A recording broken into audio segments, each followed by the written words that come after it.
What's up? What's up? Today we're going to look at a book study, Don't Believe Everything You Think, by Joseph NYUGEN.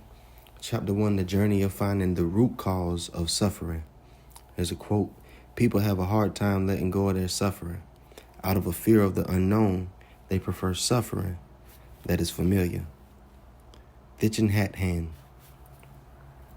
There is an important distinction to make when speaking about suffering.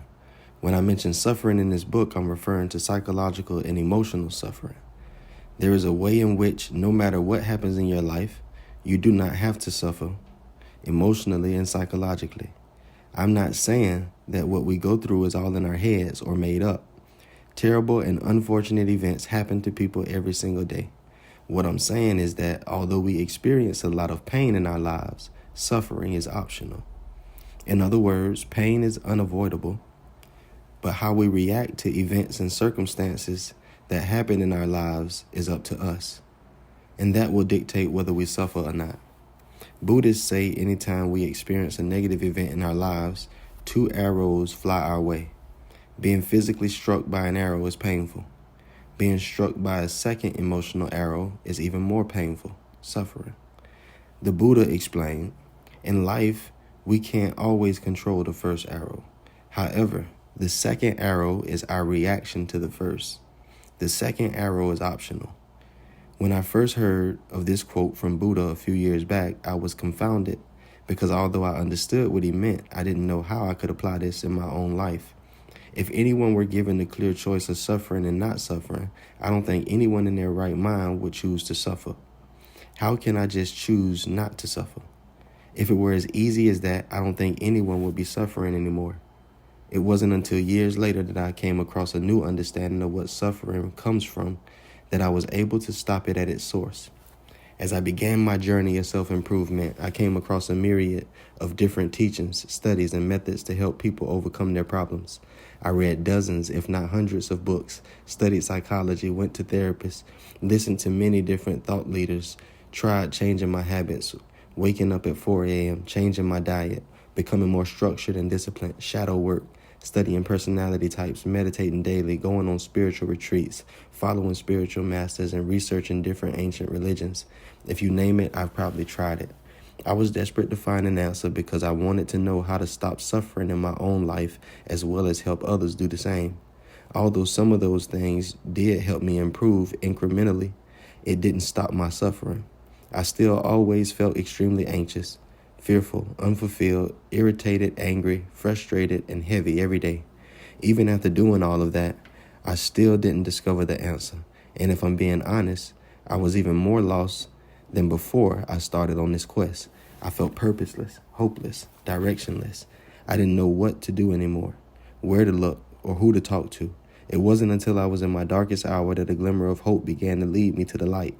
All of a sudden, after years and years of searching, I stumbled upon one of my first mentors that taught me how to become a coach, and he revealed to me the answer of how I have alleviated my own suffering. The answer I discovered was in the understanding of how our minds work and how the human experience is created. A couple high points of the first chapter. Joseph NYUGEN points out that these things that occur in our physical experience are more than just occurrences in our heads. They may begin as imaginations. They may begin as thoughts that are rehearsed and identified with. They become attachments, but they manifest into actual real-life occurrences.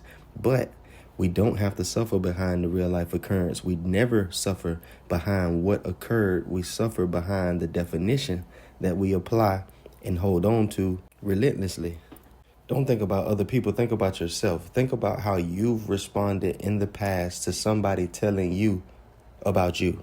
How you gonna tell me about me? How you gonna tell me what I said? How you gonna tell me what I feel? How you gonna tell me what I'm thinking? You've said all of these things, and it's because you were unaware, or you were speaking as if you were unaware of your inner blindness. You were acting like you can't turn your attention outward and forget that everything you're looking at on the outside of you began on the inside of you.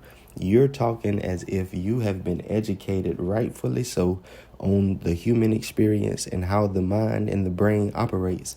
You act like you really know, and you really have been in line with universal truth that exposed to you that if you are looking for fault in a person, you will find it, even if you have to create the illusion of it just because you hold the suspicion. Your perception is one of the trickiest friends that you have, to the point that it's borderline that we even call it a friend. What's crazy is you hang out with a group of toxic people and you're convinced that you're not toxic, just like you do in real life. You hang out with people that cheat on their girlfriends and you're convinced, and you convince your boyfriend that you're faithful and you're honest.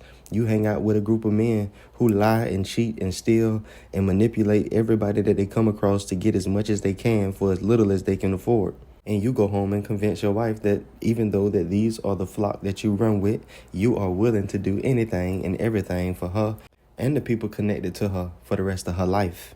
You hang out daily in the spirit realm with perception, not your real friend, constantly lying to you, compulsive liar. You hang out with vain imaginations driven by the illusions that are birthed from your ego, none of which could ever be your friends. Nothing birthed of the ego could have any value because it's birthed of nothing, so it has to be illusionary just like its father. You hang with doubt, you hang with fear, you hang with worry, you hang with anxiety, you hang with the pressure of pleasing others, you hang with the pressure of pleasing the picture that you see on the inside of yourself. And then in times of intense moments and stress, you run and rely on relationships that you have not tended to. You run frantically and ask favors of faith. You go hunting for a peace that you have never hung around, so even if you walked slap past it, you wouldn't recognize it. You claim that you want wisdom, which is offensive to all illusions, but every time you show up in request of wisdom's presence, you come with a host of illusions that you love to defend because you identify and are attached to them. You haven't been able to end your suffering that you created on the inside of yourself because everything that you create is sacred to you. So when someone appeared in your experience that was trying to point out through your actions the dysfunction on the inside, you felt like they were attacking you. You felt like they didn't want you. You felt like they rejected you, when really what they rejected was the false presentation that you built in the darkness that they knew wasn't you, but you didn't know. Our suffering is self-induced. Our suffering is self-produced. Our suffering is a song that we write, that we rehearse, that we perform, and we say we hate. Lock in.